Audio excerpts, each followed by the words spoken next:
The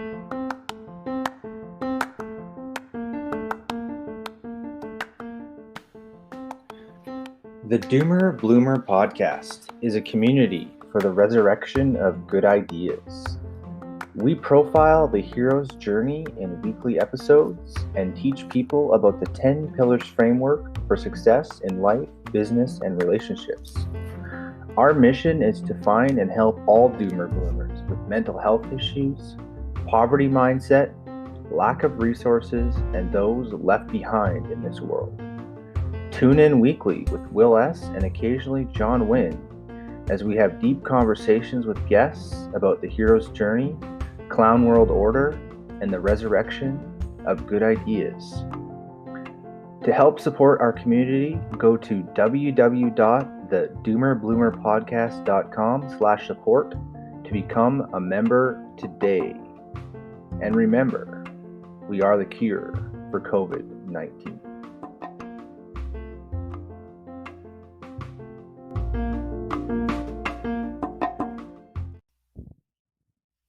Hi, my name is Mike Messier. I am guest hosting the Doomer Bloomer podcast. This is the podcast that's hosted and produced by William Summer, a good friend of mine. I was a guest on the show last summer, and right now I have Darryl Lovegrove all the way from Australia. How are you today, Darryl?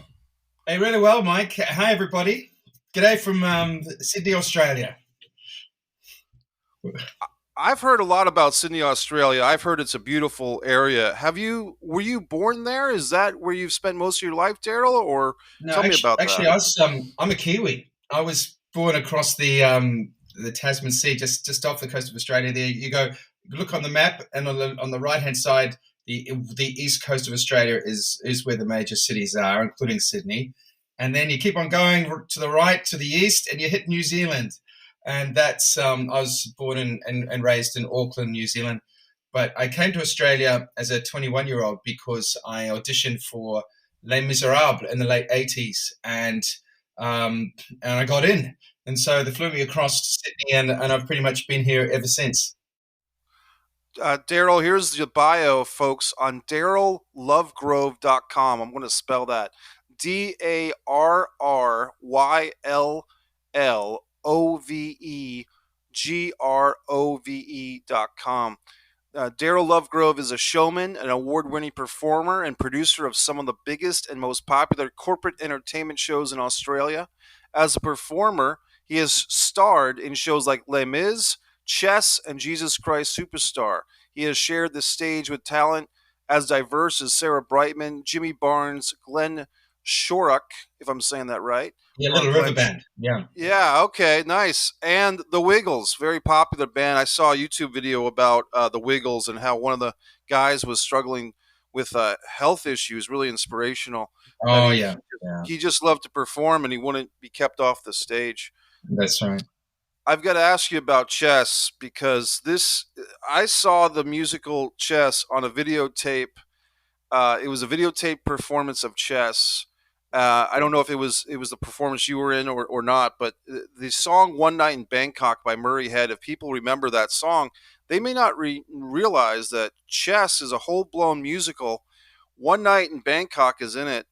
Darryl, just as a thing for my own satisfaction, tell me about your role in the musical Chess, where this was performed, when was this? This is the original Australian cast. Again, 1990, I think, a long time ago now. And I was understudying the American, the Freddie Trumper. It's the coming together of world championship of chess in Bangkok. You got the Russian who's turned up with the American, and Freddie Trumper is the American guy, and Anatoly is the Russian guy, and it's a fantastic show, especially people who perform it claim, that most musical theatre performers, many of them, would say Chess is probably one of their favourite top 3 or top 5 to perform. It probably hasn't done the box office. It hasn't done the box office of the Phantom of the Operas or the Les Mis or Cats or whatever. But as far as a performance point of view, we love doing it. It's just such a great rock opera. Yeah. I would hope that there's a TV series. Queen's Gambit. Go ahead. You're talking about Are you talking about Queen's Gambit, Yeah, the TV series? yeah, It is brilliant. right. And what my thought, yeah, my thought is that perhaps with Queen's Gambit being so popular, maybe there'd be a resurgence of interest in more chess work Oh, there has and been. something There has like been. Chess the Musical. Oh, there Yeah. has been. Queen's Gambit has, Do you play? I did at the time. I totally got into the game. I still play it now and then, but it's very hard to find other people who play it. So, so Yeah. yeah, no, I definitely got into it at the time. I love chess. It's what you're right. Sometimes I'll go years without finding an opponent, but when I do, we'll play a bunch of games, and it's just a great game. And it's Mm. kind of like you can a lot of. Can you? Would you agree that there's some life lessons to be learned in playing chess, Daryl? Gosh, life lessons. Yeah, I suppose there is. Yes, there is. Um, Conflict. Your war gaming, your strategies, your bluffing. There's yes, I suppose there is. Yep, yep, definitely. Fascinating game. It's a great And when story you're too. making The actual moves, musical. you're making you're making moves like pawn sacrifices, and sometimes you're trading a queen for a bishop or whatever for this. It's really a game that I think that if you teach a kid how to play chess, and I'm grateful for my dad, he taught me to play, I think, when I was in the second or third grade. It's so much easier to learn stuff like that, or a foreign language when you're a kid. When you get to be older, it's harder to learn things like that, right? Yeah, yeah, that's true. Yeah, yeah. I love the fact you can play computer games. It's a game you can. With even back in the 80s, you could buy these games that you played the computer. You did its move, you did your move, and you pressed it down, and you could actually play the computer like at 10 grades. It's got even more sophisticated now. And in fact, you can't beat the latest one out. It played the world champion about what was it 8 years ago, and it beat the world champion. So it's but Wow. the fact that you don't have to, you can just play a computer is pretty cool too. You know. And people should know, Daryl, that you are a multifaceted guy. You're also an author. And I'm looking at the title of your book here, and the cover is a really nice photograph. Forward by Sir Tim Rice, Darryl Lovegrove's Tim Why Rice Haven't I? wrote chess. Yeah, Tim Rice actually wrote chess. He wrote the So musical chess? he Wow. wrote the words. He wrote the words with Benny and Bjorn from ABBA, who did the music.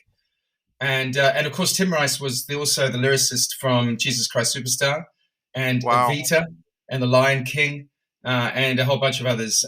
So yeah, I got to know Tim during the 90s when I was playing Jesus in Jesus Christ Superstar throughout Australia and New Zealand.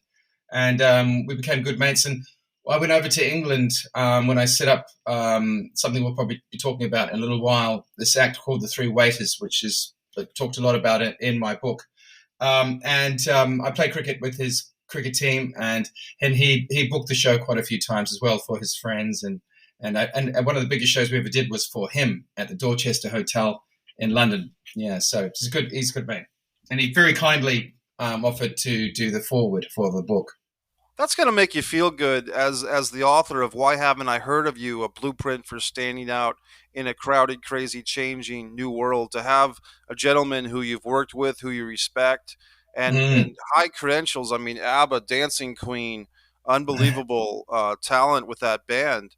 I always think of ABBA as the less um, dramatic, behind the scenes version of Fleetwood Mac. You know what I mean? Like kind of a did they have a couple of couples? Wasn't Yeah, ABBA consisted of two couples in the band?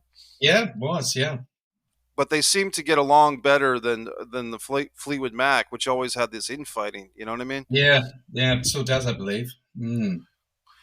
And this is great. And you've in 2020 you finally found the time to write your first book, and I can relate to that because it's when we got hit by these worldwide circumstances, and suddenly everything that as an entertainer, as an actor, as a public speaker, the things that you are so used to doing for your income and your life, and how you connect with people and how you reach people, that they had to be put on pause for a while, and Oh you yeah. took that time to write your book. Can you tell me about when it occurred to you? Was it after the worldwide situation happened that you said, okay, now is the time to write the book? Were you already in the process of writing the book when That's that exactly happened? what happened. That's exactly what happened. When February, March in 2020, we all remember it.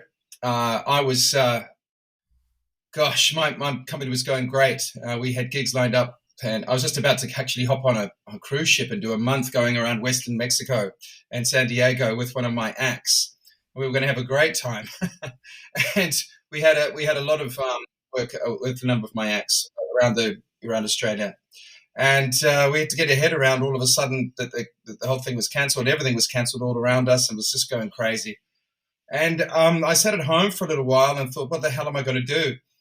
And luckily, and this is something I always say to aspiring performers, is please, for God's sake, follow your dream. But in the world of performing, you're going to be out of work more than you're going to be in work. So have something to fall back on. There's no such thing as the 0.1 of 1%ers of the world who can, the movie stars and the rock stars, the ones who have already made massive income, and that they are literally 0.001 of 1%. The rest of the people who are successful in the entertainment world, don't earn that kind of money, but they're successful. They do stuff. But there's still going to be a lot of times when they're just not working. And so one of the things I was really happy about was I got a teaching degree when I first left school. I listened to my grandparents, and my parents said, "You must get a degree," and lucky I did that. So I was able to fall back on that, and I really enjoyed getting back in the classroom. But I realized, gosh, in the evenings, I've got to write this book that everyone tells me I need to write, because for years and years, especially since I've been on the keynote speaking circuit, people have been saying, that's an incredible story. You need to write a book. You need to write a book, and do you have a CD? And so during that COVID, those COVID months down here in Australia, which were the lockdown was the March and April, May, I wrote the book and recorded a CD. And so that was a fantastic use of time, and all of the content that I had mulling my head just fell out onto the page.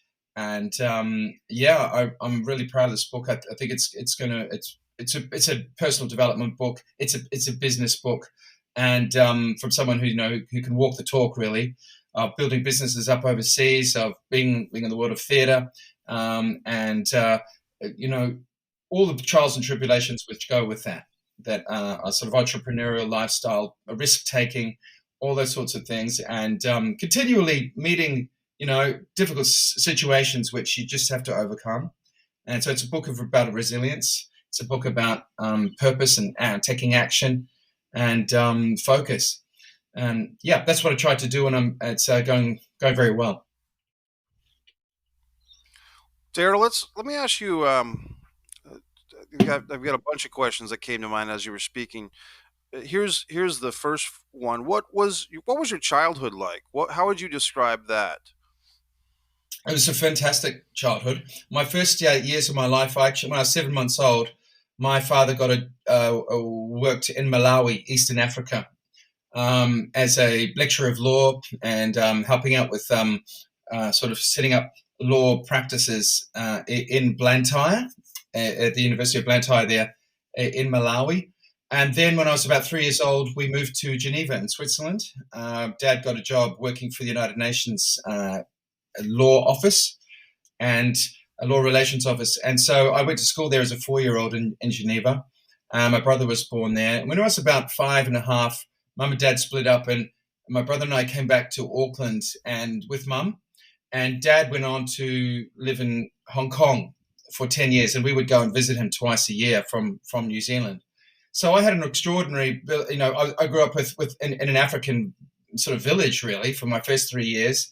And the next 3 years I was in a European hotspot in Geneva, and with everything that goes with that. And then back in New Zealand, but I also had the Asian kind of cultural thing going on when I was a youngster, sort of from 10 to 16, consistently going over there and being immersed in that whole incredible city that Hong Kong was in those days.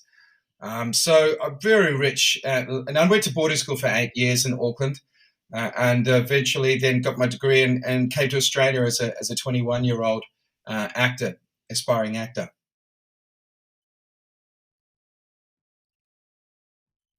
With those, even at a young age, you probably traveled more than many people did their whole lives, by the time you were 9 or 10 years Yeah. old. Do you feel that diversity in childhood experiences helped you with your performances on stage? I suppose look, I think it's helped me enormously in a number of ways. Did it help me as an actor on stage?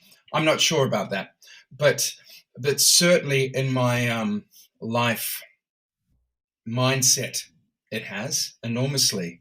I've always been a curious kid, and curiosity is, I just think, the most important thing. Curiosity is so undervalued. People don't even understand what you mean by it. What do you mean being curious?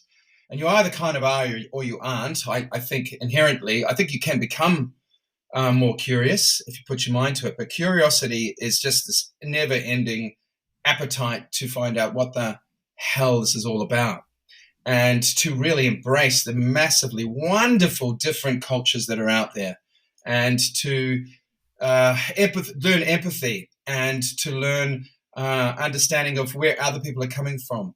Um, I've been to over probably 50 countries, and I mean, even in the United States, I've been to 26 of your states.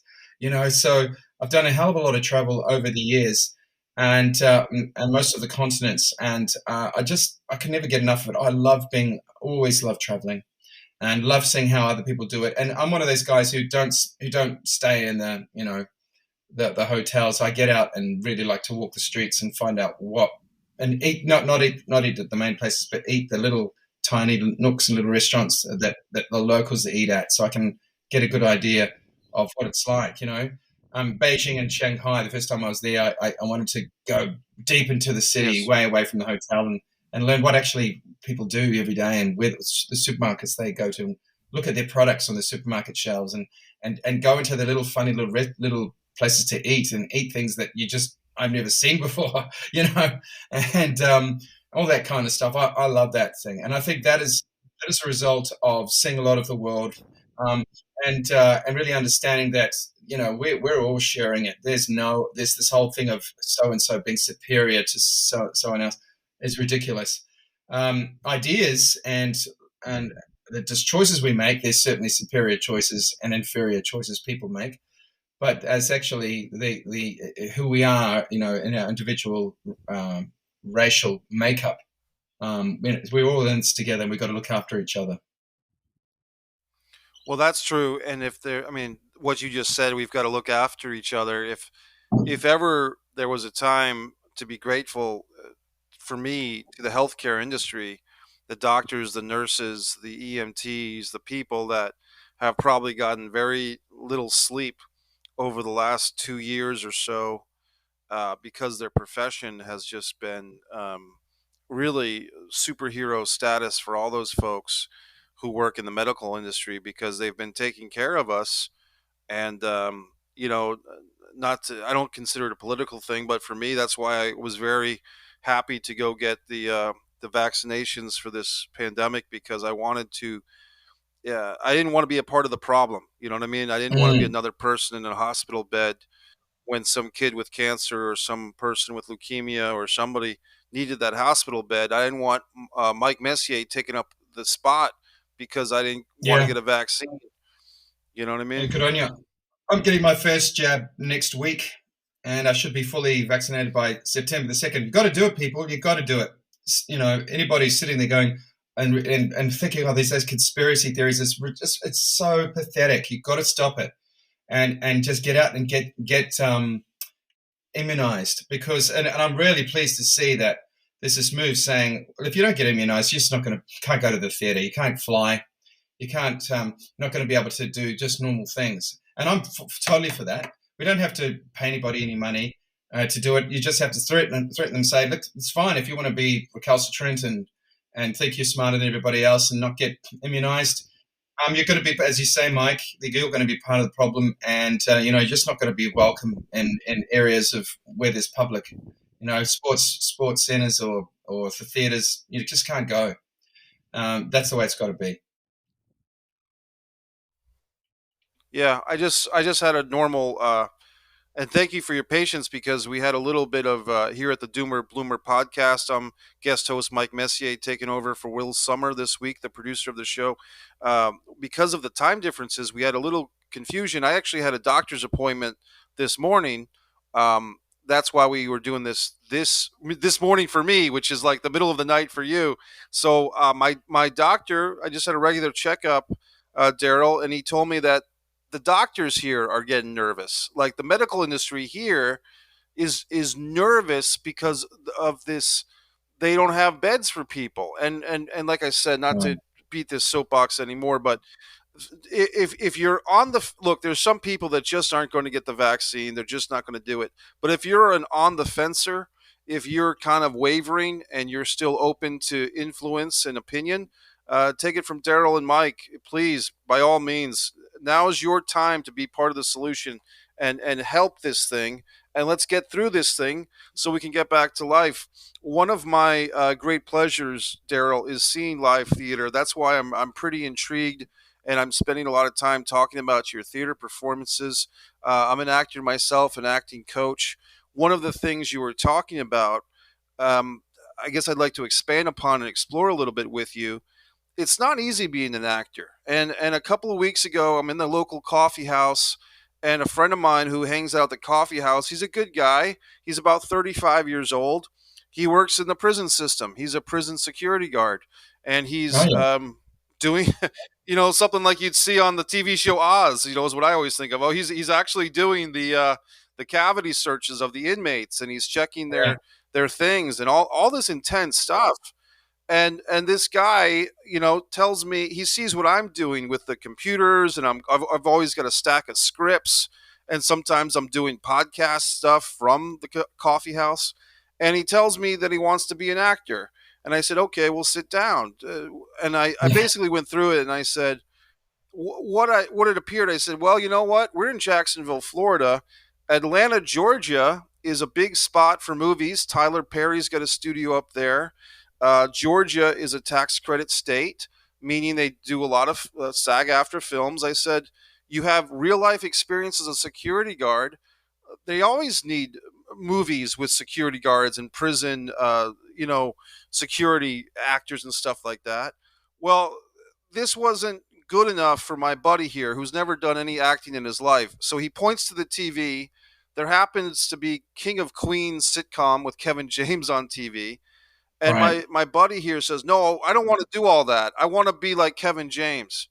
And that's when I'm tapping out because I'm like, man, I can I can work with you. I'm an acting coach. I can charge you a very reasonable rate to get you started. But you haven't done one day of acting. You haven't stepped on one foot on front of a stage. You haven't memorized a monologue. You don't have a headshot. And you're telling me that you don't want to do any work. You just want to wake up tomorrow and be Kevin James. And Darryl, I'm telling you, I don't know if folks that you've encountered in this world of entertainment are like that, or you've met some people like that. But I just wonder, and I guess you don't want the audience to know how the bunny got out of the hat, right? So in some sense, you want it to be a mystery. But in others, sometimes I get very frustrated that the person who just thinks it's so easy to be a stage actor in particular or a film actor, they don't realize the hours and hours and hours of work that goes into that, the audition process, getting your voice right, getting your stage presence, the blocking, the costumes, all the people that go into costumes, makeup, and lighting. I just went on a rant there, Darryl, but I just want you to know that I appreciate what you're doing on stage. And as far as your own acting, how did you get the acting bug? Was it in elementary school, high school? How did you get into acting yourself? Yeah, really young, from a young age. I think the first time I was about 4 years old, I was in Geneva, and they gave me the shepherd boy at the Christmas kind of pageant down at the church. and I think apparently I really liked being the center of attention as a 4-year-old kid. So I think that was probably the beginning. And when I went through school, I sang a lot. I was very much into singing all sorts of stuff, and I was in the choir for 8 years at the boarding school, and I was a soloist, and they gave me the lead roles in the shows there at the end, and all that sort of stuff, which was great because that's what I wanted to do. And I realized I was a performer, I was an actor, singer, and so I gave it a go. And luckily, getting big breaks like getting into Les Mis in Australia was the beginning of the journey. And you have to get a big break along the way somewhere, which is meaningful. Look, it is a tough one going about your rant you just did, Mike. Absolutely true. It really is it's a tough biz for sure. And there's a lot of people out there who take it very seriously, who you're up against thousands. I spent a lot of time in Los Angeles. I used to hire when I was there. We had the office there from 2001 to 2005.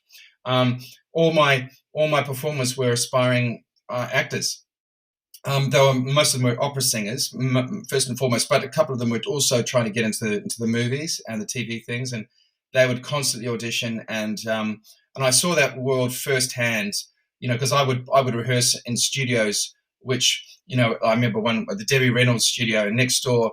Madonna was auditioning for her world tour, and the dancers for her world tour, and I got to talk to a lot of aspiring actors, and of course I was served by aspiring actors all the time, and the tension, and I wouldn't put that on anyone. I thought the whole thing was horrible. Actually, I was so glad I wasn't playing that game.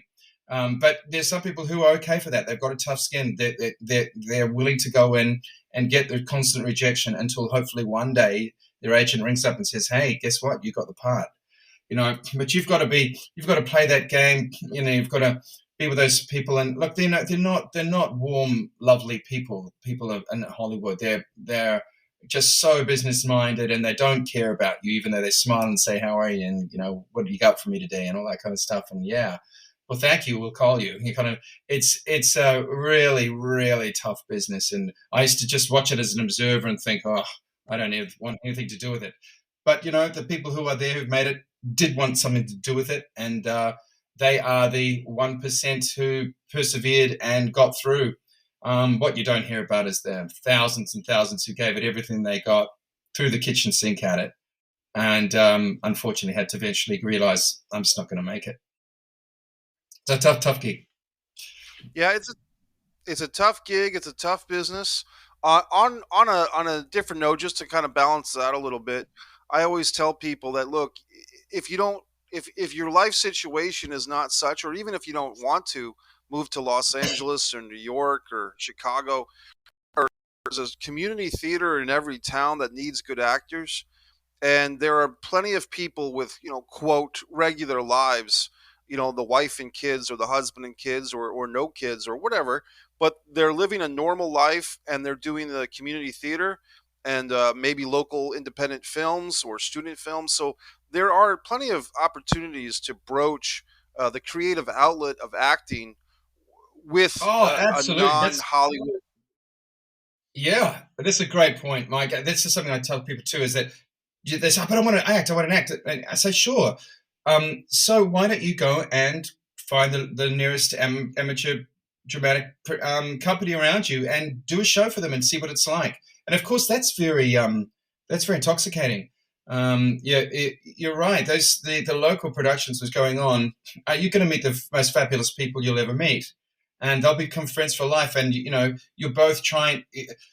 When a group of people come together to put on a play or put on a musical and go through the process of rehearsals, and then finally, the performance for 1, 2, 3, 4, 5 nights or whatever, and the whole thing about trying to get family and friends along, and it's an incredible situation, and that's where you just love it.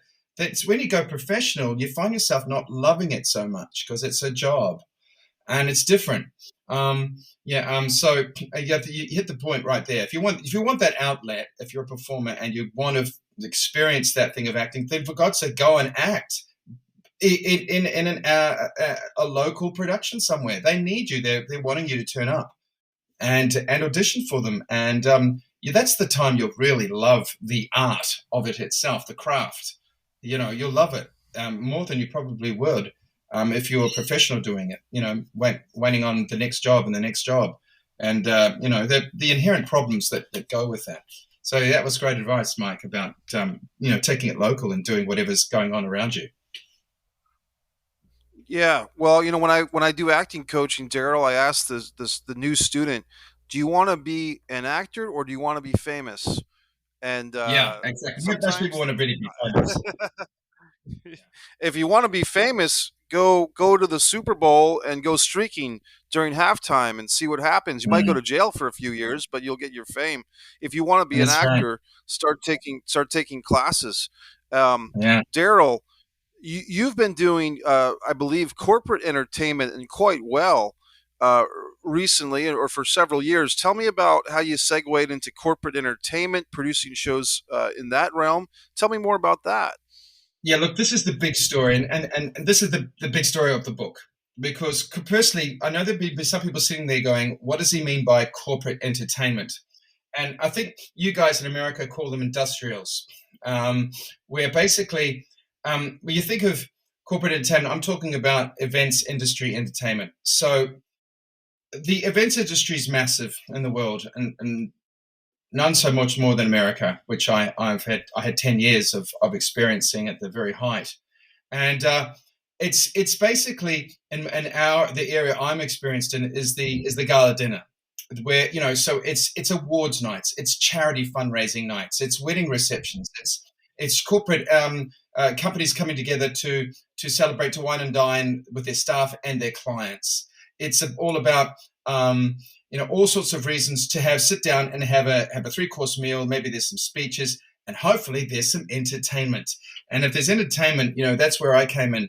And you gave me a call, and in particular, in America, it's still there. It's still doing well. It's an act called The Three Waiters, which me and this other guy called Mark Bradley put together in the late 90s. And this is where the story comes in with my book. And it's just an incredible story where we came up with this idea that you put 3 opera singers together. One's an Italian, one's a Frenchman, one's pretending to be a local. So they're pretending to be these characters. And they walk around a dinner that you're sitting down there, and they're with their accents and having a chat to every table. So they get to be seen. And so you're hoaxing, basically, you're fooling everybody that you're this European waiter. And then by the time that your entree goes down, we call it main meals here in Australia, but you guys, your main meal, you call an entree. Your entree goes down, they take over with a very funny, interactive 3 tenors. And I know that a lot of people won't know who the 3 tenors are, but Luciano Pavarotti, Placido Domingo, and Jose Carreras are known as the 3 greatest opera singers of the 20th century. And they came together in the late 90s, the 3 of them together, and did a concert that exploded, and they ended up being the biggest probably act of the 90s. They toured the world 2 or 3 times, and they filled out the biggest sports stadiums, and they were a massive, massive thing. And because of the 3 tenors, we created the 3 waiters, so people could see the juxtaposition there of how we put that together. And that we put on a show as everyone's having their entree, and it's wild. It's a 23 minutes of an incredibly funny journey and with 3 guys singing incredible opera. And anyway, the first show we did in Australia, the first sort of 5 shows just exponentially exploded. And the phones were ringing. Everyone was calling us saying, I've heard about these 3 opera singers or something. How much are you? Can you come and do my event?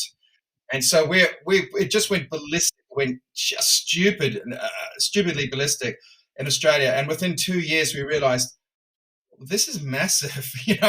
We didn't know. We thought just 1 or 2 a month would be fun, and we ended up doing like sort of 5 or 6 a week pretty quickly.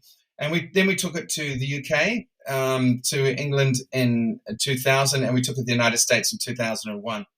And it's a story about taking this idea and taking it to the world.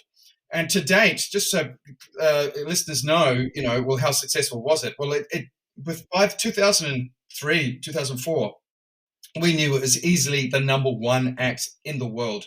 And to date, it's done over 14,000 shows. It's been seen in 90, that's 90 countries. So it's a phenomenon, and there's daylight between us and the next act.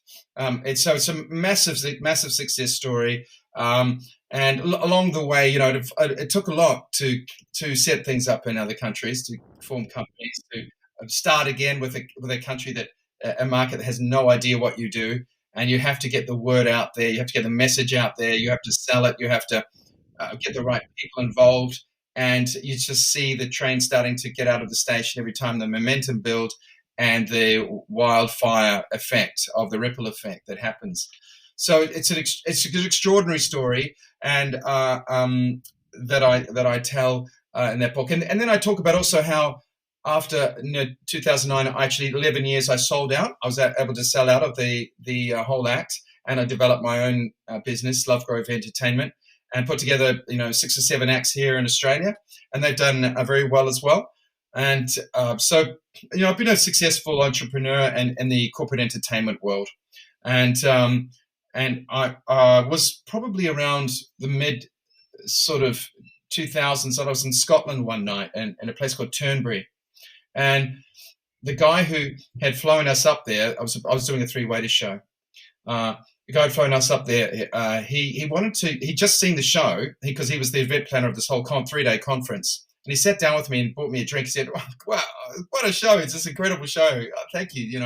Tell me about how the hell did you put that show together? I've never seen anything like it. And I'd love to know how on earth that came together."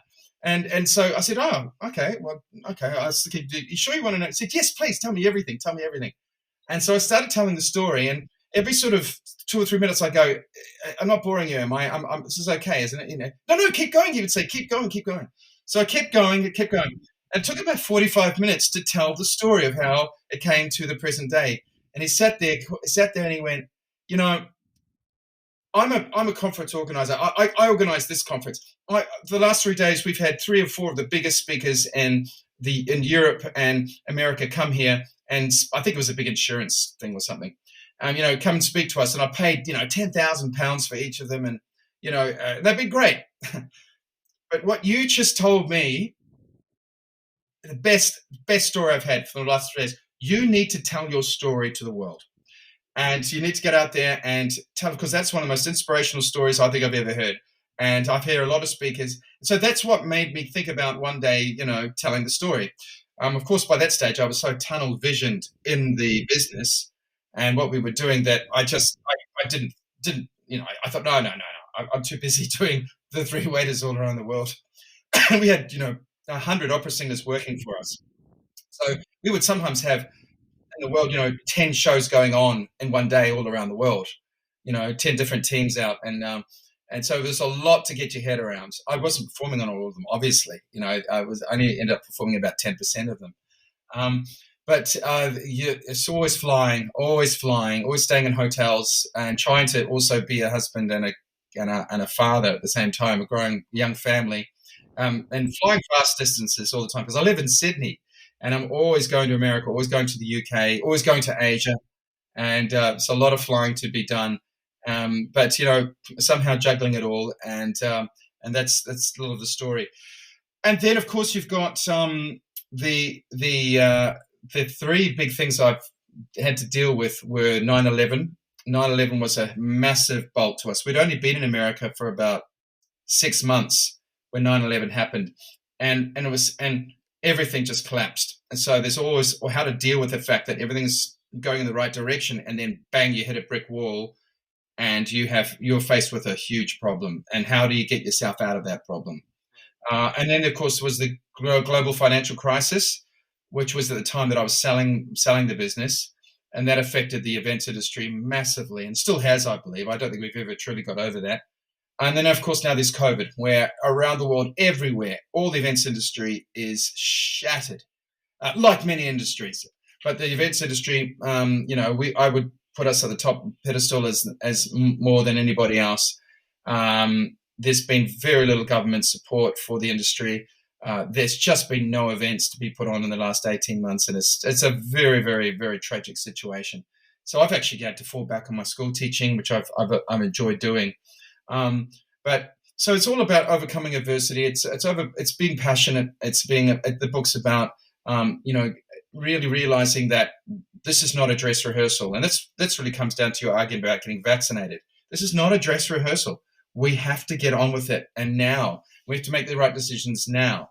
And stop thinking about it. Stop thinking I could have done that, I would have done that. Just get out and do it. Make mistakes. Get up, stand up and start again when you make mistakes. Learn from your mistakes. Have a thick skin. Stop saying it's everybody else's fault. It's your thing. You've got to get on with it. You've got to get up there. And it's hard. And you've got to understand it's hard. Don't make excuses about it. It's hard. So get on with it, because that's what successful people and organizations do. They do face tough situations, but they get up and they get on with it. And that's the message I want to say to people who read the book, is that, yes, there are great success stories I can talk about, but there's also some real downers in there as well.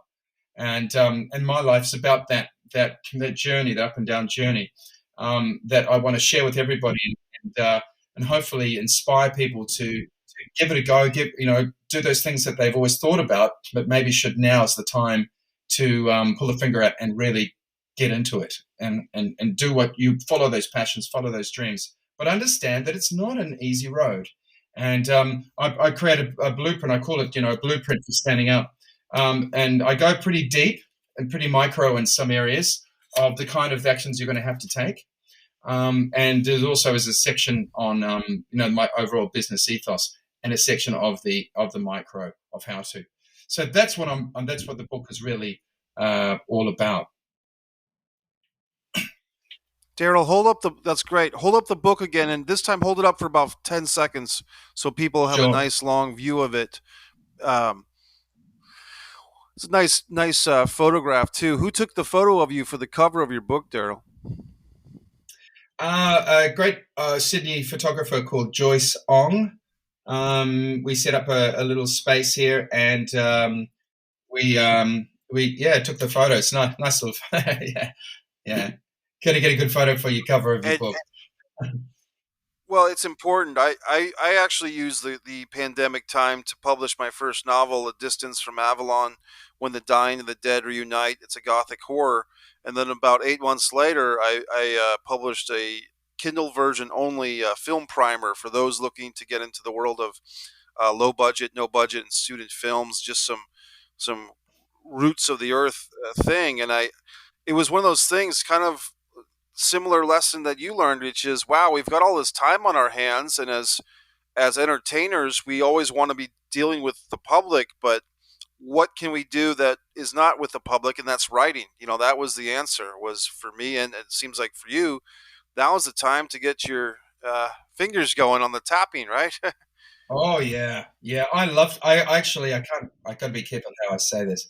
I loved the COVID period here in Australia, those 3 months. We only went in 3 months. You guys went a little bit longer, I know, but yeah, it was an incredibly creative time for me, and it was tremendous. I didn't want to waste it. I knew that, God, if I'm stuck, we're all stuck at home. Now's the time. I've got to really see what I can do with this time. Do stuff that I've been thinking about doing, but now's the time to do it. I was, recording a CD too. I remember I wasn't really allowed to, but I got in the car a few nights of those months and popped across town to the other side of Sydney and to a recording studio and laid down about 10 tracks. They're big songs from the musical theatres, the theatre shows, like Pity the Child from Chess, and nice. Gethsemane from Superstar. This is the moment. And you could get a free copy of the CD with every purchase of this book, by the way. I just thought I'd put that in there. There's a little bit at the back. That's a great deal. Yeah, it's got a URL. Just at the back is a thank you gift for reading the book. And you go straight there, and you can download all 10 tracks. That's awesome. Tell me the name of your website again, Darryl. I said it earlier, but you say it this time. DarrylLovegrove.com, and Darryl is DARRYL, and then Lovegrove, LOVEGROVE.com. And when you're on the website, look for the tab saying author, and that will take you to the page to purchase the book. Yeah. And just because I know when I make mistakes on the internet, sometimes, remember, folks, there's 2 L's back to back, because there's an L at the end of Darryl and then the L at the beginning of Lovegrove. So make sure you've got 2 L's, not just one. And let me ask you this, Darryl. I had two questions before we wrap it up today, and they're kind of about you and your team, the three waiters, booking the show in new countries. Here's the two-headed question. So I'm going to say both questions first to allow you time to marinate on your answers. So the first question would be: was there a country that was more receptive to the show and or easier to deal with than you expected?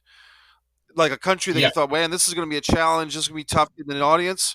And here's the second question: was there not to pick on anybody, but was there a country that you thought, oh, this is a piece of cake, they're going to love this, they're going to be lining up outside the door, and the press will be great and everything will be fantastic and we'll get some great media coverage and I can't wait to get there. And then when the show came to be, it wasn't what you expected, or maybe there were challenges or weather obstacles, or something happened, something funny on the way to the theater type of thing. Yeah. So those are the two questions, and you can take those in either order that you prefer. We learned very quickly that we'd accidentally created a show that worked every time for everyone. We've never had a dud show where people are sitting there going, "Can you please leave?" Because you've got to remember, we're not in a theater. We're in a captive audience in a hotel ballroom or a special event venue somewhere, overlooking the sea, Right. or some hotel ballroom, in the middle of the city, or some big winery, some big room in a winery where they have events. It's just a show which accidentally works every time. Now, saying that, and obviously in the very early days, especially coming out of Australia, we were being flown up to Singapore and Hong Kong quite a lot, and China, and Kuala Lumpur quite a lot to do events. And those first ones we were a bit nervous about, but they, the people who go to those events speak English very well, and so therefore they totally understood the dialogue. And we changed a few things in the script. We localized one or two things for the jokes to work better. But oh no, they laughed plenty at all the right places. The one thing I always remember, and it made me just so, I laughed and laughed, and I thought it was brilliant, was we had one gig at the Sydney Opera House actually, but it wasn't for an Australian audience. It was a group of visiting Japanese delegation for a big conference, and the one country we knew that, not the one of the Asian countries that knew that actually didn't have a good hold of English was the Japanese. They don't actually have a great hold of English. It's very kind of minimum. And we thought, and they said to us, "Listen, can we please use a translator?" And we went, "Oh God, okay, yeah, probably have to, because otherwise they're just not going to get the humor." But how's that going to work? How can we do the show when we've stopped? We've got the Italian and the Frenchman, one part's in this part of the room around these tables here. This one's around these tables here. There's a spotlight on us, a follow spot on us, and we're having the big funny piece of dialogue we have in the middle of the show, where the Italian's having a go at the Frenchman, the Frenchman's having a go at the Italian. Who's the more cultural? Who's the more passionate? All that kind of stuff. It's hilarious, and it works brilliantly every time. But we thought, how's that going to work with the translation? And well, excuse me, we would say our line, and then the Japanese interpreter at the corner of the room would just repeat what we said, but in Japanese. And so we're like, oh, this is going to sort of spoil the timing of the jokes and the punchlines. It's not going to. And I thought, oh, this is going to be terrible. But we would say the line and wait while the translation was in. And I'll never forget that when the first punchline came up, I can't remember what the line is, and bang, come the punchline, and we wait for the translation, and I thought we'll just be met with this eerie silence. The whole place erupted. With screaming laughter, and we realized, oh my God, how fabulous! And it's working with the translation, even though you're missing the timing and the whole thing, the normal comedy elements. It works with translation, and That was a fantastic. That was really, really cool. And so it inspired us, and we just kept on going, knowing that it was working. And so we had handing up these delayed applauses and laughing, about 10 times. It was a very funny night. And of course, they love the opera. That part translates wherever you go. So the answer is, it was one of those shows, The Three Waiters, which just worked everywhere. And I've been literally all over the world. All throughout the United States. It works in Atlanta as much as it did in New Orleans, as much as it did in the Plaza Hotel in New York City, as much as it did in the Napa Valley in California. It doesn't matter where you were. We even been to Colombia. Oh, a really cool thing happened was we got it translated into Spanish. We got a Latino show out of Bogota called Los Tres Meseros. And when I saw the first video of them singing, doing our show, and the dialogue, and the Italian and the Frenchman having a go at each other while they're speaking Spanish, it was fantastic. It was so fantastic. And the laughing, it was exactly the same. It was like they were badly dubbing the English one. You know what I mean? It was exactly Right. the same show, exactly the same impact, but they were actually speaking another language. It was so good to watch. I knew exactly what they were saying, even though I had no understanding what they were saying. You know what I mean? Because I can't speak Spanish, Yes. but I knew that they were translating, our lines word for word. Making sure that it was all there, and that was very exciting. Yeah. It's got to be a thrill and a rush to have a catalyst for you to travel the world is a show that you've created and to work with your friends. And I am happy to hear that there was a Frenchman character, being French myself, so that's always Yeah. nice to hear that. And the French and the Italian arguing reminds me of me in Rhode Island for all my years in Rhode Island, because there was a very Italian based neighborhood up there in Providence, Rhode Island. Um, Yeah. so what's next for you, Darryl? What can people can go to your website and your Instagram page and find out what would you like people here on the Doomer Bloomer podcast and simulcast. I'll have this on Subscribe to Mike Messier YouTube channel. What would you like people to walk away from our conversation and check out more about you and the book, and the CD comes with the book? What would you Well, like look. to leave people with today, my friend? Well, I would imagine most of you guys, I know you'd have people all around the world, but most of you would be from North America, United States. So I'm not going to the United States in any hurry, and you're not coming down here in any hurry. So look, the chance of us meeting up for the next year is very, very it's nil. With the closure of the borders everywhere. So look, uh, I guess my message is have a look at the website. This book, I think, not all of you, obviously, but if you are aspirational and you're looking for something to sort of pick you up, and if you just want to read a rollicking great story, for one thing, that's the first section. It's the autobiographical section. And then if you want to take it further with mindset, you want to think about your own lives, about, uh, uh, you know, taking risks, and actually rather getting off from the mindset of, yeah, I must do that, I've always thought about that, is to think, what do I have to do to actually now take action, build momentum, have the resilience, and have the self-belief to realize the dreams and passions that you might have. Then buy the book. And I think you're going to enjoy the book very much. I've had fantastic feedback from people who have read it. There's some great stories in there as well. I've littered it with little short stories from my career of very funny things which have happened on stage. And there's some real good, and also a bit one or two tragic things in there as well. But look, I think it's from an autobiographical point of view, it's a what we call a rollicking yarn.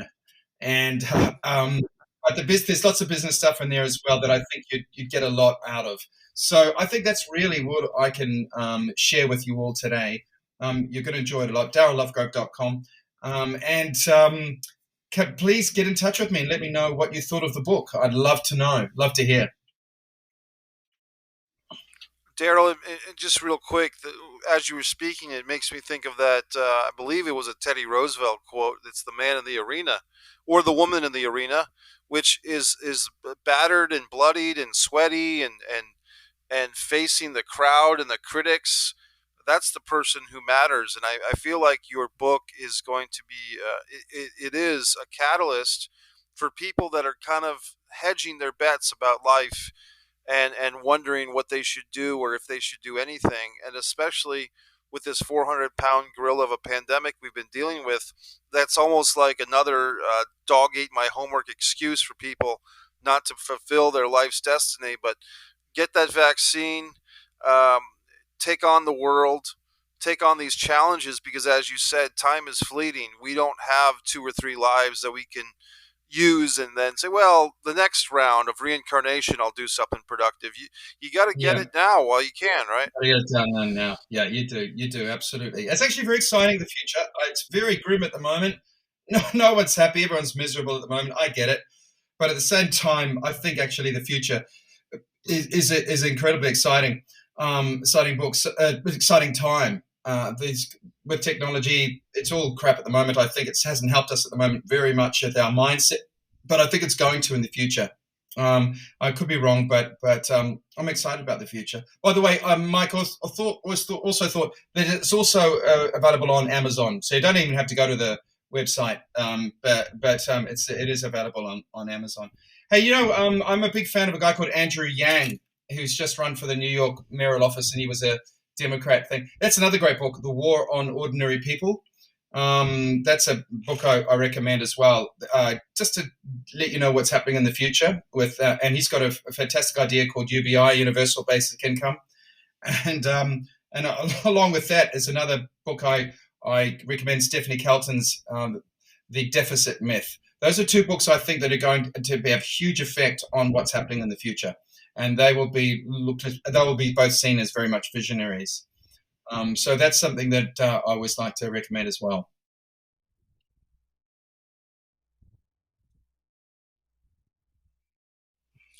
If I'm not mistaken, Darryl, I think Andrew Yang was speaking up on behalf of pro wrestlers' rights to get unionized, like stage actors or Yes. film actors. So I know who Andrew Yang is. Yeah, that was I one know of his who things. Andrew. Yeah. Yeah, I do a lot of pro wrestling rants on Subscribe to Mike Messier YouTube channel. I get very heated when I talk about pro wrestling, and I just went to a wrestling show last night here in Florida. We have a Darryls place, AEW Wrestling. It's kind of a nice setup, Darryl, because they have an outdoor amphitheater that's covered. It was a rainstorm last night, but the sides of the arena are open, so the fresh air is circulating, and there's enough empty seats where you can still socially distance and all that. And like I said, I've been vaccinated, so I feel more or less safe going out. But I appreciate your time so much today, and thanks for being here with us at 6 o'clock in the morning. Your time is when we started. And the Doomer Bloomer podcast special guest, Darryl Lovegrove of Darryl Lovegrove Entertainment, the book, the CD, all the wonderful things he's doing. This is Mike Messier of MikeMessier.com. Subscribe to Mike Messier YouTube channel. I also have my book on Amazon as well, A Distance from Avalon, When the Dying and the Dead Reunite. Darryl, it's been a pleasure. I hope that when this thing clears, we meet up in person. I'd love to see your performance in person and talk to you more in the future. Thank you so much for being here. Thank you, Mike, and thanks everybody. Take care. Okay, thanks everyone. This is the Doomer Bloomer podcast. Have a great day.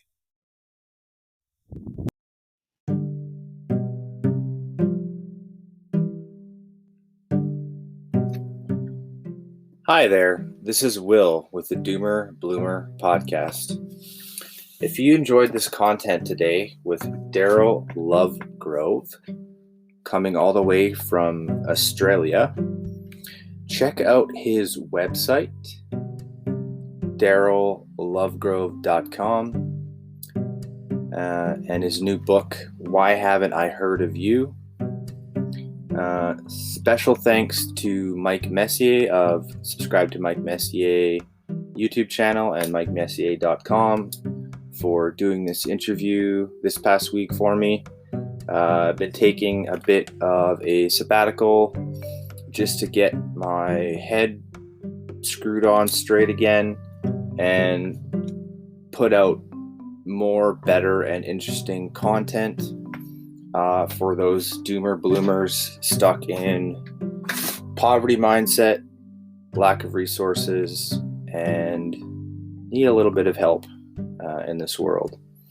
If you would like to support the channel, the podcast, please check out the www.thedoomerbloomerpodcast.com/support page.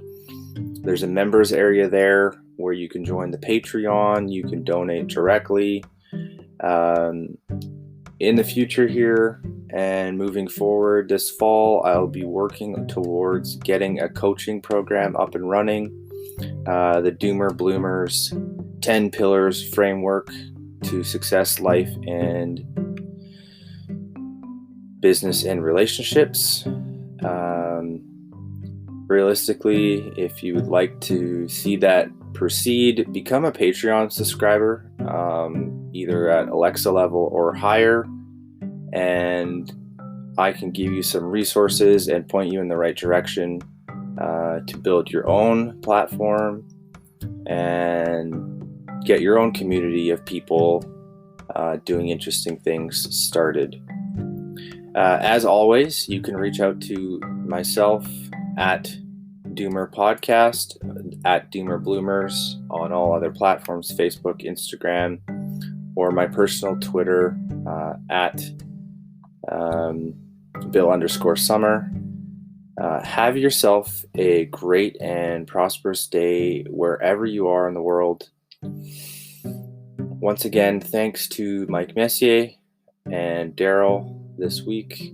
Have a great day. I will see you on the other side. Cheers.